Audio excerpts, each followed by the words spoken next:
कलेश्वर अपने कॉलेज का टॉपर था।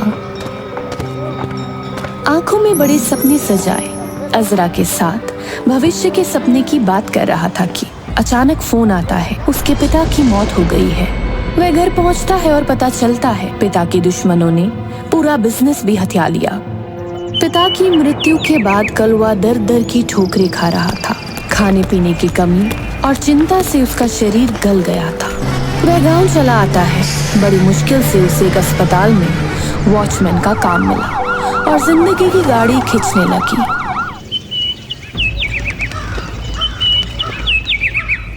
क्या रे कल्लू, तू 30 साल का हो गया है। घर में बहू आ जाती तो वंश बढ़ाती। क्या करेगी इस वंश को बढ़ा के माँ? हमारा कोई ठिकाना नहीं है। एक टाइम खाना खा के दूसरे टाइम का भी पक्का नहीं होता। निराश क्यों होता है? कोई ना कोई जरूर मिलेगी। उस अजरा की शादी हो गई क्या? अरे बस कर माँ, उसका नाम भी मत ले। वो कहाँ और हम कहाँ। कुछ कर बेटा, हमारे घर भी बाल गोपाल आए। यही चाहती हूँ मरने से पहले, बस ये इच्छा पूरी हो जाए। क्या करूँ माँ, मुझ जैसे गरीब और दुबले लड़के को कौन देगा लड़की? तो ये सपना देखना बंद ही कर दे माँ। नहीं रे, दिल क्यों छोटा करता है। अच्छा एक बात बता, नुक्कड़ वाले ढाबे का मालिक राम अवतार लड़का ढूंढ रहा है। उसकी लड़की जरा सी मोटी है। ठीक है माँ, तुझे जो ठीक लगे, मुझे कोई एतराज नहीं। तू जो कहे सर माथे पर है।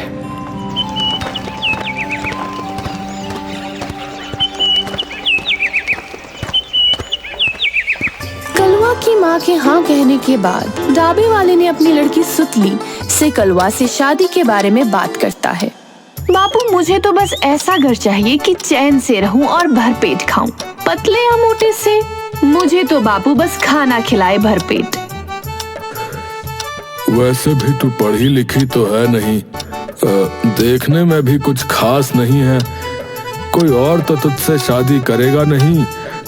मेरे ख्याल से तो तेरे लिए ये सबसे बेहतर है बेटी। बापू, मैंने कहा ना, मेरी तो एक ही शर्त है, बस मुझे दिन रात बढ़िया खाना खाना है। बाकी वो कोई भी हो, मुझे कोई मतलब नहीं। अरे बेटी, खाने की तो चिंता मत कर। अरे जब वो मेरा दामाद बन जाएगा तो ये ढाबा भी उसी का तो है। तो दिन रात जितना चाहे उतना खा सकती है तू। ऐसा नहीं है बापू, मेरा भी आत्मसम्मान है। शादी के बाद मैं ढाबे का खाना नहीं खाऊंगी, मैं तो अपने पति की कमाई ही खाऊंगी। अरे कितनी समझदार है हमारी सुतली। बस केवल शरीर ही मोटा है, बुद्धि मोटी ना है मेरी बेटी की। हाँ, जल्दी ही दोनों की शादी हो जाती है। शादी की रात। हेलो, मैं सुतली हूँ, मैं कैसी लगी आपको? बहुत बड़ी हो। थैंक यू जी। वो खाते पीते घर से हो ना? एक बात कहूँ जी, मेरी सहेलियां कहती हैं तुम बिल्कुल चूहे के जैसे लगते हो मेरे साथ। हम दोनों का जोड़ा गणेश जी और उनके चूहे का है। हे राम, वैसे बात तो ठीक ही कहती है। काफी रात हो गई है, सो जाओ। क्या जी, अभी सो जाऊं? अभी तो हमें क्या बोल रही हो? पगला गई हो? वो सब ना ना, आज नहीं। मैं कुछ नहीं जानती, मुझे अभी खाना चाहिए बस। अच्छा, खाना। जी सुनो, मुझे भूख लगी है। शादी के चक्कर में मैं भूखी रह गई। पर कुछ देर पहले ही तो हमने खाना खाया था। अब खाना लेने जाऊंगा तो रिश्तेदार ताने मारेंगे। सुतली, वैसे ही तुम्हारे मोटापे पर सारा गांव हंस रहा है। क्या कहा? अरे बुक्खड़ भुखमरे से हो। अरे खुद को देखो, लगता है सदियों से खाना नसीब नहीं हुआ। पहले ही दिन मुझे खाने से रोक रहे हो। पर मेरे बापू ने मेरी बड़ी बक्सिया सिर्फ खाने के सामान से भरी है। सुतली अटैची खोलकर दोनों हाथों से खाने लगती है और उसे इस तरह खाते देख कलवा सर पकड़ लेता है। इसी तरह दिन गुजरने लगते हैं। सुतली खाने के सिवा किसी के बारे में नहीं सोचती थी। कलवा की माँ दिन रात पकाती और सुतली बैठे बैठे खाती रहती। एक दिन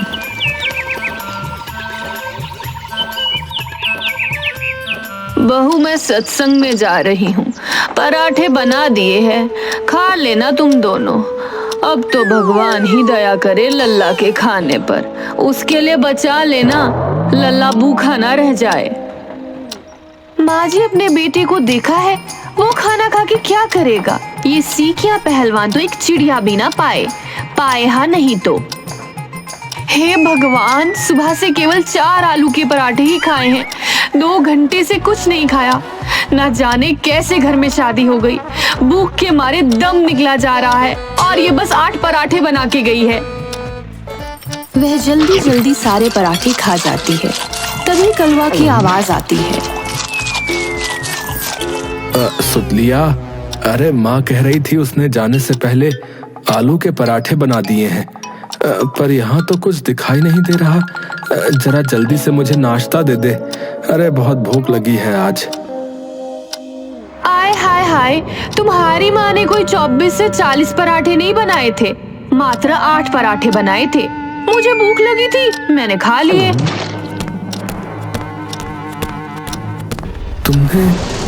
तुमने 8 पराठे खा लिए? अरे शर्म नहीं आती? कितनी भूख लगती है तुम्हें? तुम्हें पता है ना, कभी अपना शरीर देखा है? 70 किलो की बोरी हो तुम, बोरी। हाँ, मेरी तो किस्मत ही फूट गई। सुनो, मेरा मुंह मत खुलवाओ। चौकीदार हो, कचहरी में कोई जमींदार नहीं, और तो कोई सुख दे नहीं सकते, तो कम से कम पेट भर खाना तो खाने दो।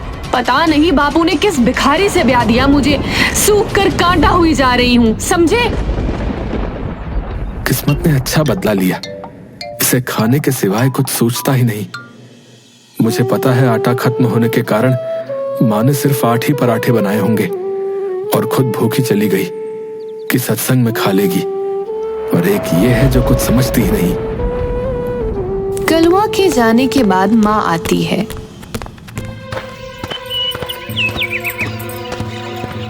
क्यारी बहू, कलवा को खाना तो दे दिया था ना, दिन दिन दुबला होता जा रहा है बेचारा, जरा उसका ध्यान रखा कर।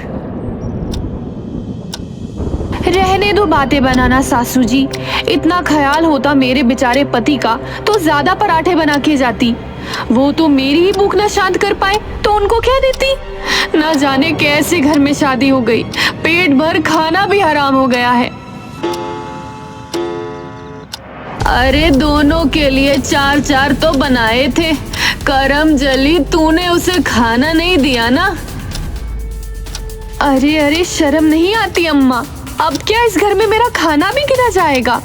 अभी भी भूख से तड़प रही हूँ, कांटा हो गई हूँ, ये नहीं दिखता क्या? हाथ जोड़ती हूँ बहू, माफ करो, तेरा पेट भरना मेरे बस की बात नहीं। मेरा बेटा बेचारा, उसके लिए कुछ बनाती हूँ। हाँ हाँ, क्यों नहीं, उनके लिए ही तो बनाऊंगी, मैं तो पराई जाई हूँ। देखो मैं बता रही हूँ अम्मा, जो भी बनाएगी मेरे लिए जरूर बना देना। अभी भी मेरा पेट खाली है, कितनी गैस भर रही है पेट में, फिर मत कहना कि मैंने खा लिया। कलवा की माँ रसोई में चली जाती है। दूसरे दिन कलवा बिना खाए पिए ही अस्पताल आ जाता है। कलवा बेंच पर भूखा प्यासा बैठा होता है कि एक आवाज आती है। चौकीदार भैया, क्या आप मेरी मदद कर सकते हैं? अरे कलेश्वर, ये तुम हो? कॉलेज के बाद तुम्हारा पता ही नहीं चला। अरे क्या बताऊं अजरा, फाइनल एग्जाम्स के पहले ही पिताजी चल बसे। उसके बाद परिवार की जिम्मेदारियों ने मुझे मौका ही नहीं दिया। मैं इसी गांव में रहता हूँ। आंटी कैसी हैं? मुझे ले चलो, मैं उनसे मिलना चाहती हूँ। पर अजरा, मैं बीच में कैसे जा सकता हूँ? तुम चिंता ना करो, मैं पापा से बात कर लूंगी। ये हमारा ही अस्पताल है। कलवा खूबसूरत स्लिम ट्रिम अजरा के साथ उसकी कार में घर पहुंचता है। अरे कलवा, तू इस समय कैसे आ गया? अरे ये तो अजरा बेटी है ना, जो तेरे साथ पढ़ती थी? हाँ हाँ आंटी, मैं ही हूँ। जैसे ही पता चला आप यहाँ हैं, तो आपसे मिलने आ गई। तू तो जानती है, इसके पापा का एक्सीडेंट हो गया था। उनके पार्टनर ने धोखा दिया और हमारा सारा कपड़ों का व्यापार भी हाथ से चला गया। आखिरकार सर छुपाने की जगह ढूंढनी थी, इसलिए शहर छोड़ दिया। सुतली, इधर आओ, इनसे मिलो। ये अजरा है और अजरा ये मेरी पत्नी है। हाँ हाँ, क्यों नहीं। किस्मत तो मेरी ही फूटनी थी, वरना इन भूख भरों के घर भला मैं क्यों आती। मेरे बाबू का तो ढाबा था, दिन रात खाती थी जितना चाहे। बस कर सुतली, तुझे देखकर कोई भी समझ जाएगा कि तेरे बापू का जरूर कोई ढाबा ही होगा। अच्छा आंटी, अब मैं चलती हूँ। और कलेश्वर, तुम भी आराम करो। कल से ड्यूटी पर आ जाना, मैं बात कर लूंगी। आज शाम तुम अपनी वाइफ को लेकर मेरे घर आ जाओ। अपने सभी पुराने दोस्त आएंगे। अजरा चली जाती है। एक बीवी को तो खिलाया नहीं जाता और दूसरी के साथ गुलछड़े उड़ा रहे हो, शर्म नहीं आती?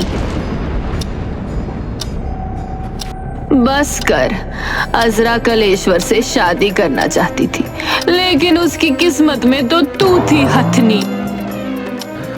वो सब पुरानी बातें हैं माँ, भूल जाओ। सुतली, रात को तैयार हो जाना, अजरा के घर जाना है।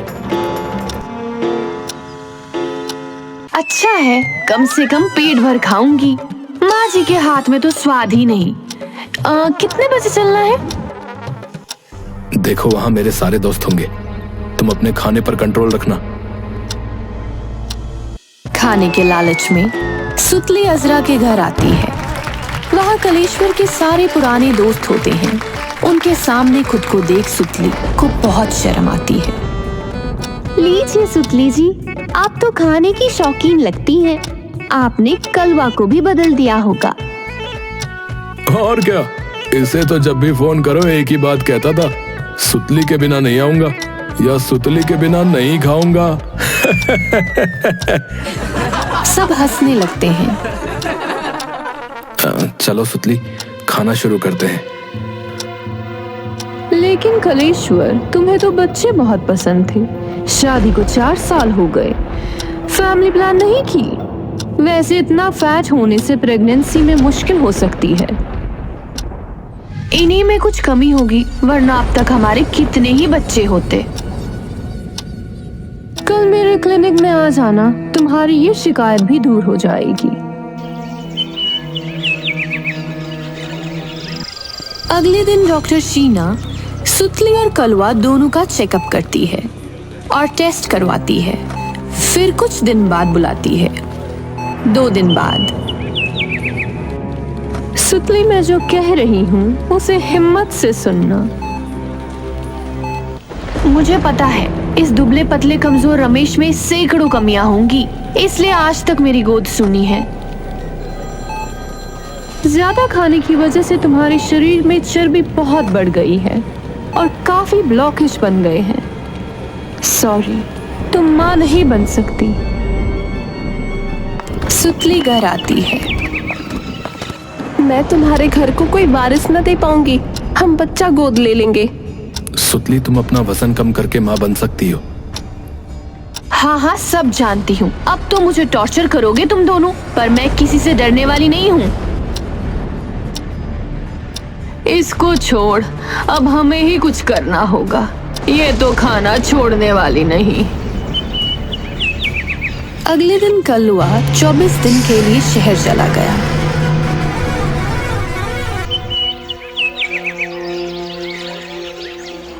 माँ माँ जी, अरे ओ माँ जी, सुबह के 8 बज गए हैं, अब तक चूल्हा भी ना जला। अरे भूखा मारने का प्रोग्राम तो नहीं है माँ बेटे का? बहू, आज घर में आटा नहीं है और कलवा भी शहर चला गया। तू या तो गेहूं की बोरी उठा और आटा पिसवा ला, या फिर जब तक कलवा नहीं आता फलों से ही काम चला। सुतली ने बोरी की तरफ देखा और आलस में फलों से ही पेट भर लिया। पर अगले दिन फिर फल देखकर उसका दिमाग खराब हो गया। लाओ अम्मा, मैं ही गेहूं पिसवा देती हूँ, वरना फिर ये फल खाने होंगे। सुतली गेहूं पिसवा कर ले आई, तभी माँ की आवाज आई। अरे बहू, तेरे 3 दिन से कपड़े गंदे पड़े हैं। मैं धो देती पर पानी का नलका भी खराब हो गया। अब तो नदी पर नहाने जाना होगा या फिर कुएं से पानी खींच कर दे। कुएं से पानी खींचना मेरे बस की बात नहीं है अम्मा। चलो नदी पर ही नहा आते हैं।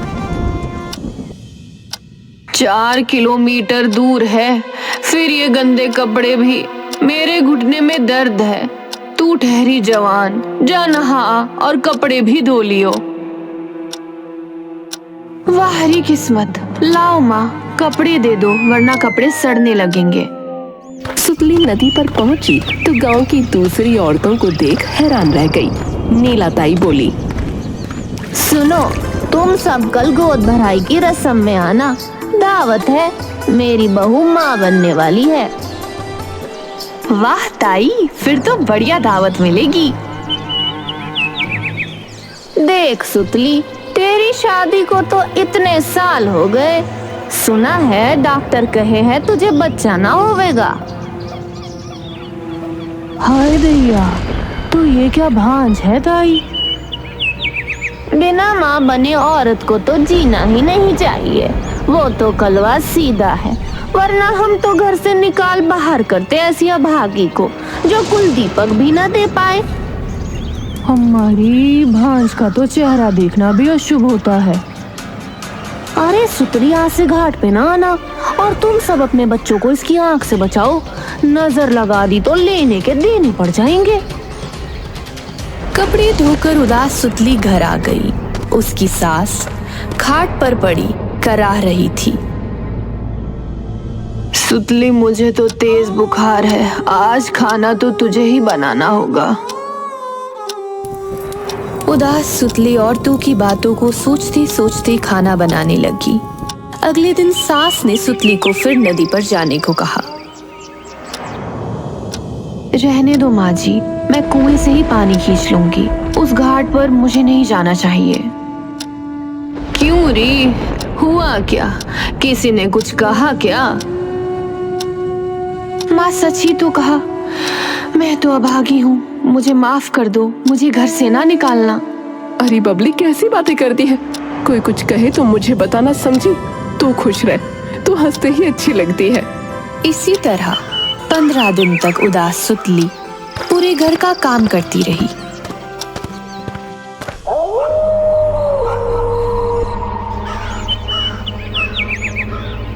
और उसकी काफी चर्बी हट गई। औरतों की बातें उसे इतना तड़पाती कि वो दिन रात काम में ही लगी रहती। वापस आकर कलवा ने उसे देखा तो हैरान रह गया। क्यों सुतली, कितनी उदास दिख रही है? देख रहा हूँ दिन भर काम में लगी रहती है, पहले की तरह खाती भी नहीं। कमजोर हो गई है रे तू। सुनो जी, मैं माँ बनना चाहती हूँ, मुझे पतला होना है। एक बार डॉक्टर के पास चले, मुझे अपनी भूल पता चल गई है। मैंने कभी तुम्हें और तुम्हारी माँ को आदर नहीं दिया, सिर्फ अपने बारे में सोचती रही। फिर भी तुम मुझे इतना प्यार करते हो। अरे पगली, तू तो घर की लक्ष्मी है। मुझे माफ कर दो, आज से मैं सबका पूरा ध्यान दूंगी और अपना वजन कम करके माँ बनने का सौभाग्य जरूर प्राप्त करूंगी। सुतली डॉक्टर से मिलकर अपने खाने का रूटीन सेट करती है और लगातार एक्सरसाइज और घर के कामों में लग जाती है।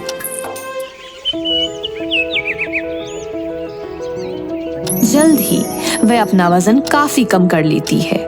एक दिन, माँ जी, मुझे चक्कर आ रहा है, मुझे डॉक्टर के पास ले चलो, बहुत कमजोरी लग रही है। क्या हाल बना लिया है अपना। आज से तुम्हें डाइट की कोई जरूरत नहीं है, तुम जैसी हो मुझे स्वीकार हो। डॉक्टर के यहाँ जाते समय पूरे रास्ते सुतली की आंखों से आंसू बहते रहते हैं। डॉक्टर हंसते हुए कहती है, मुबारक हो, आप तो माँ बनने वाली हैं। आपने तो कमाल कर दिया। दोनों खुशी खुशी ये सूचना माँ को देते हैं। समय आने पर सुतली को एक बेटा होता है और वह पूरे घर की जिम्मेदारी खुशी खुशी संभाल लेती है। सब खुशी रहने लगे।